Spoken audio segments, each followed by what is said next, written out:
mon bouquin? Non, pas vraiment. Je crois qu'Agatha Christie est la meilleure. Le crime de l'Orient Express. Ah oui, ça c'est un bon livre. J'adore ça, les crimes parfaits. C'est toujours un peu agité quand on quitte le port, et puis ça se calme quand on passe la pointe. Je trouve ça vraiment excitant. Je veux juste quelques informations avant de vous écarter de notre enquête, madame. Miss Park. Miss Park. Je suis ravie d'être interrogée. Bien que vous devez savoir que les chances qu'il fasse partie du public sont plus qu'archi-maigres. Excusez-moi?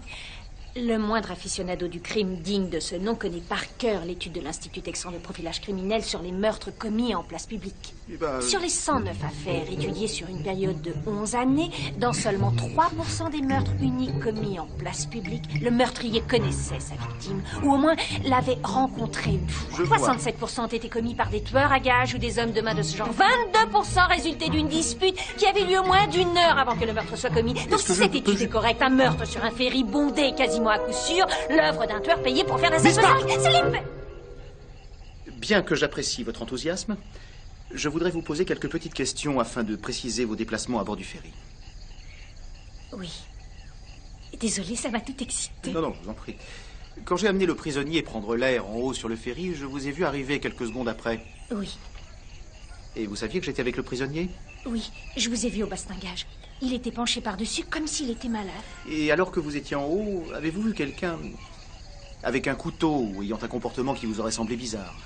Non. Le bateau bougeait beaucoup, j'étais juste occupée à me tenir en fait.